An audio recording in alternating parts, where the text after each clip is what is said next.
नमस्कार दोस्तों, रियल बात न्यूज में आपका स्वागत है। मैं हूं अमरेंद्र सिंह। मैं इस समय हूं उत्तर प्रदेश के सुल्तानपुर लोकसभा क्षेत्र में। चुनावी महाकुंभ के लिए चुनावी शंखनाद हो चुका है और सारी पार्टियां कमर कस चुकी हैं। आरोप प्रत्यारोप के बाजार गर्म है और इसी सिलसिले में आज हमारे साथ हैं, आप अधिवक्ता हैं, वरुण मिश्रा जी सुल्तानपुर से हैं। कहीं ना कहीं ये प्रदेश जो भारतीय राष्ट्रीय कांग्रेस की प्रदेश कार्यकारिणी की समिति है उसके सदस्य हैं। सर्वप्रथम सर आपका हमारे चैनल में हार्दिक स्वागत है। पहला सवाल हमारा यही है सर आपसे कि इस बार सुल्तानपुर का राजनीतिक मन क्या है? तो सुल्तानपुर का राजनीतिक मन इस बार परिवर्तन का है। पिछले 10 सालों में भारतीय जनता पार्टी के कार्यकाल में सुल्तानपुर जनपद के साथ न्याय नहीं हुआ है, जनपद को कुछ मिला नहीं है। जिन बड़ी आकांक्षाओं के साथ मेनका गांधी जी को सुल्तानपुर की जनता ने चुना था, उन आकांक्षाओं की पूर्ति नहीं हुई है। इस बार सुल्तानपुर की जनता परिवर्तन के मूड में है, निश्चित रूप से परिवर्तन पक्ष की बात कर रहे हैं और सत्ता पक्ष की सांसद जी हैं, उनका कहना है कहीं ना कहीं इस बार पिछली बार 2019 के लोकसभा चुनाव में जो यहाँ की जनता का आशीर्वाद मिला था कहीं ना कहीं हजारों में था और इस बार उनको जीत का जो मार्जिन वो बता रहे हैं कहीं ना कहीं लाखों में बता रहे हैं। इस पे क्या कहेंगे? देखिए, मेनका जी एक अच्छी नेता है, इसमें कोई दो राय नहीं है। और अच्छी नेता होने के साथ साथ उनके एक अच्छी सांसद भी है, इसमें भी कोई दो राय नहीं। लेकिन भारतीय जनता पार्टी का जो चरित्र रहा है, उनके साथ 8 बार की सांसद रही, उनको मिनिस्टर नहीं बनाया। उनके संसदीय क्षेत्र को भारतीय जनता पार्टी ने सौतेले बेटे की तरह देखा है। सुल्तानपुर में न कोई इंडस्ट्री लगी, न नौजवान बच्चों के रोजगार के लिए कोई ऐसी बात हुई। एक सांसद के तौर पर जो कर सकती थी वो उन्होंने किया, लेकिन सरकार ने को जो करना चाहिए था सरकार ने नहीं किया। मेनका गांधी जी की भारतीय जनता पार्टी में कोई कदर नहीं है, मैं ऐसा मानता हूँ। मेनका जी को भी इसका एहसास होगा। इतनी वरिष्ठ नेता थी, उनका टिकट कैसे घोषित किया गया ये सब जानते हैं। आपने भी देखा, हमने भी देखा, सुल्तानपुर की जनता भी कहीं ना कहीं देख रही होगी। तो ऐसे नेता को जिताने का क्या फायदा जिसकी उसकी पार्टी में ही कदर ना हो, जिसको लोग उसकी पार्टी के नेता ही नेता न मानते हो। जिताना उसको चाहिए। भले हमारी पार्टी का एक कार्यकर्ता है भीम निषाद, सुल्तानपुर की जनता ने तय कर लिया है कि इस बार एक कार्यकर्ता को जिताना है जो कम से कम आवाज तो बुलंद कर सके। लेकिन सर मैं एक सवाल आपसे ही और पूछूंगा, आपको क्या लगता है इस बार जो मतलब सुल्तानपुर की सांसद हैं या जीत के सदन जाएंगी या आपके पार्टी के जो मतलब गठबंधन का जो प्रत्याशी है कहीं ना कहीं उनकी जीतने की संभावना ज्यादा है? नहीं, देखिए, भारतीय जनता पार्टी के पिछले 10 सालों में आकंठ झूठ, भ्रष्टाचार, बेरोजगारी, इन सबसे देश ही नहीं सुल्तानपुर का भी नौजवान त्रस्त है। सुल्तानपुर की जनता ने भी मूड बना लिया इस बार परिवर्तन का। भीम निषाद बहुत अच्छे अंतरों से चुनाव जीतेंगे। एक सवाल मेरा आपसे यही और है कि भीम निषाद जो कि गठबंधन के प्रत्याशी हैं और कहीं ना कहीं नई उमंग के साथ मैदान में आए हैं, तो कहीं ना कहीं यहाँ सुल्तानपुर की जनता उनको क्यों स्वीकारे? क्योंकि वो तो बाहर के प्रत्याशी, आपके सुल्तानपुर के प्रत्याशी है नहीं और कहीं ना कहीं वो आपके बीच के नहीं है। और ऐसे हवाई कैंडिडेट देने का क्या मतलब है? देखिए, हवाई कैंडिडेट क्या, मोदी जी गुजरात से चल के बनारस में चुनाव लड़ सकते हैं, तो भीम निषाद आजमगढ़ से सुल्तानपुर में क्यों चुनाव नहीं लड़ सकते? आजमगढ़ उत्तर प्रदेश के बाहर थोड़ी है या देश से बाहर थोड़ी है। ये तो इस देश का कोई भी नागरिक, सिक्किम का आदमी यहाँ चुनाव लड़ सकता है। अगर मोदी जी गुजरात से आके बनारस में चुनाव लड़ सकते हैं तो भीम निषाद यहाँ से लड़ेंगे, क्या दिक्कत है?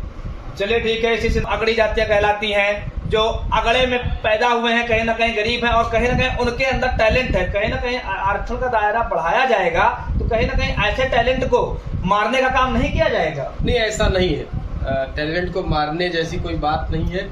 और दूसरी बात, पिछले 10 सालों में जिस तरह से भारतीय जनता पार्टी ने रोजगार को एक तरीके से सीमित कर दिया है, नौकरियों को सीमित कर दिया है, उनका निजीकरण कर दिया गया है, उस हिसाब से अब इस देश में जो टैलेंटेड लोग हैं वो आगे आएंगे और उनको आरक्षण का भी लाभ मिलना चाहिए। आप विपक्ष की पार्टी सत्ता पक्ष पे आरोप लगाती हुई आई है कि कहीं ना कहीं सत्ता पक्ष इस समय सरकारी एजेंसियों का दुरुपयोग कर रहा है, तो क्या आप एक प्रकार से अधिवक्ता भी हैं, तो आपकी नजर में क्या लगता है कि कहीं ना कहीं सत्ता पक्ष के द्वारा मिसयूज किया जा रहा है सरकारी एजेंसियों का? प्रत्यक्षम किम प्रमाणम, ये तो प्रत्यक्ष है, इसमें ये तो सब पूरा देश देख रहा है।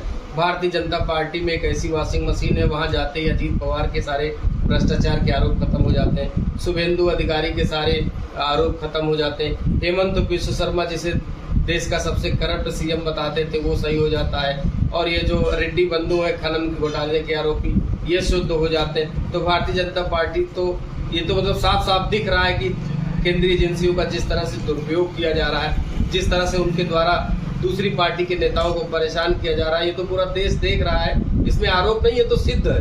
मतलब आप भी मानते हैं, अधिवक्ता के नजरिए से आप बताइएगा कि आप भी मानते हैं कहीं ना कहीं सरकार इसका दुरुपयोग कर रही है, या सरकारी एजेंसियां जैसा कि कहा जाता है कि वो स्वतंत्र होती हैं और वो अपने तरीके से काम कर रही हैं? देखिए, एक अधिवक्ता होने के नाते मैं ये मानता हूँ कि इस देश की जो लोकतांत्रिक नींव रखी गई थी, उस नींव पर आज चोट पहुंचाई जा रही। हमारी आईपीसी को बदल दिया गया, हमारी सीआरपीसी को बदल दिया गया, कानून की तमाम धाराएं बदल दी गई। आप सोचिए कि कानून की धाराओं को बदलने से क्या देश का इतिहास बदल जाएगा या लोकतंत्र बदल जाएगा?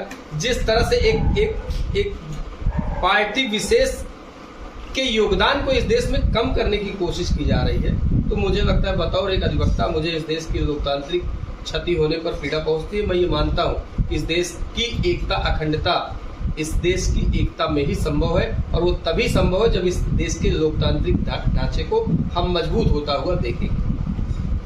सर, एक सवाल मेरा इसी कड़ी में और है कि इस बार केंद्र की सरकार में क्या आपको लगता है कि आपकी पार्टी की एंट्री होने जा रही है और कहीं ना कहीं सत्ता पक्ष केंद्र की सत्ता से बेदखल होने जा रहा है? निश्चित रूप से मोदी जी के पिछले 10 साल के कार्यकाल में इस देश ने एक भय का माहौल देखा है। मणिपुर में महिलाओं को नंगा करते घुमाते हुए देखा है। आज तक प्रधानमंत्री जी ने उस पर एक शब्द नहीं बोला है। इस देश ने ये भी देखा है जो पहले काला धन की बात करते थे प्रधानमंत्री जी, उस पर उन्होंने एक स्टेटमेंट नहीं दिया। जो 2 करोड़ रोजगार की बात करते थे सालाना, उस पर कोई बात नहीं किया। काला धन पर कोई बात नहीं किया। जिस तरह से दाऊद इब्राहिम को भारत लाने की बात करते थे, उस पर कोई बात नहीं किया। तो इस देश की जनता ने ये सब देखा है, समझा है। एक हिंदू और मुसलमानों के बीच में एक खाई बनाकर जिस तरह से राज करने की जो अंग्रेजों की नीति थी, फूट डालो और राज करो, इस तरह से जो भारतीय जनता पार्टी का ये कदम है, ये देश के लोकतंत्र के लिए अच्छा नहीं है, और इस देश की जनता अब इसको धीरे धीरे समझ रही है।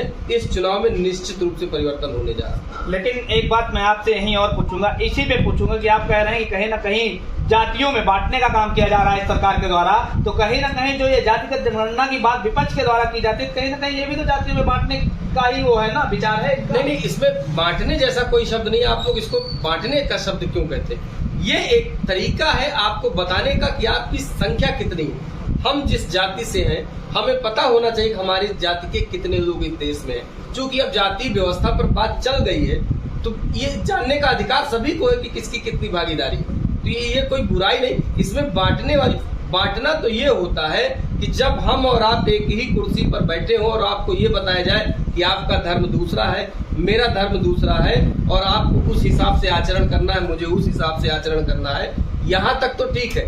बांटने का शब्द वहाँ इस्तेमाल हो जाता है कि हम इस साथ बैठ नहीं सकते, हम साथ उठ नहीं सकते, हम साथ खा नहीं सकते, हम बोल नहीं सकते।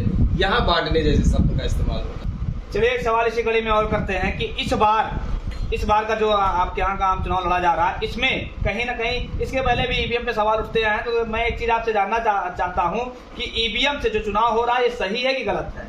नहीं, निश्चित रूप से गलत है। जब संपूर्ण विपक्ष ये कह रहा हो कि हमें ईवीएम पर भरोसा नहीं है, तो सरकार को भी इस पर सोचना चाहिए और चुनाव आयोग को भी संज्ञान में लेना चाहिए। लेकिन सर, जब आप सत्ता पक्ष में थे तब भी ईवीएम से चुनाव होता था, तब आपने आवाज नहीं उठाई। आज आप विपक्ष में तो आवाज उठा रहे हैं, इसका क्या मतलब है? देखिए, सवाल ईवीएम पर नहीं है, सवाल सरकार की नीति और नीयत पर है। नीयत मैं इसलिए कह रहा हूँ कि जिस तरह से आरोप लगते हैं कि ईवीएम को हैक कर लिया जाता है, तब लोग चुनाव आयोग ये दावे करता है कि ईवीएम हैक नहीं हो सकती, और तो हमें नीति पर नहीं सवाल है, नीयत पर सवाल है। धन्यवाद। जय हिंद, जय भारत।